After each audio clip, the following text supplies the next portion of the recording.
మూడవ అధ్యాయము కర్మయోగము 25వ శ్లోకము.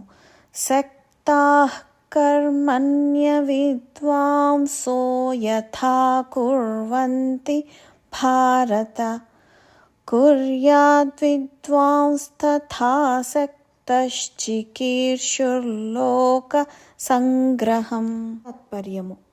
ఓ భారత, అర్జున, అగ్నులు కర్మలయందు ఆసక్తులై వాటిని ఆచరించినట్లుగా విద్వాంసుడు అంటే జ్ఞాని కూడా లోకహితార్థమై ఆసక్తిరహితుడై కర్మలను ఆచరింపవలెను.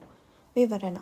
శ్రీ భగవానుడు అర్జునునితో అంటున్నారు, ఓ భరతవంశీ అర్జున, అజ్ఞానులు కర్మఫలములయందు ఆసక్తి లేదా మమకారంతో తమ విధులను నిర్వర్తించినట్లుగా జ్ఞానులు కూడా అంటే లోకహితం కోసం, జనులకు సరియైన మార్గదర్శకం చేయటం కోసం తమ కర్మలను ఆచరించాలి.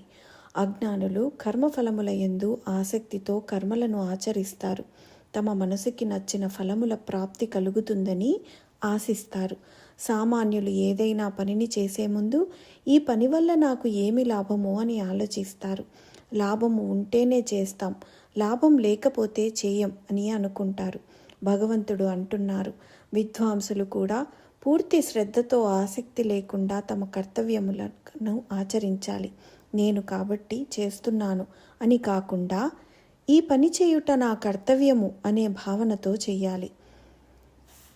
20వ శ్లోకంలో లోక సంగ్రాహే మేవాపి సంపశ్యన్ అంటే లోక కళ్యాణమును దృష్టిలో ఉంచుకొని అని చెప్పారు. ఇప్పుడు ఈ శ్లోకంలో లోక సంగ్రహం చికీర్హు అంటే లోక కళ్యాణమును కోరి అని అంటున్నారు. అనగా జ్ఞానులకు లోక కళ్యాణమును సదా దృష్టిలో ఉంచుకోవాలని చెప్తున్నారు. అలా చేయాలంటే తరతమ భేదములు లేకుండా పనులు చేయాలి. అందరి కళ్యాణాన్ని దృష్టిలో ఉంచుకొని జ్ఞానులు పనిచేస్తారు.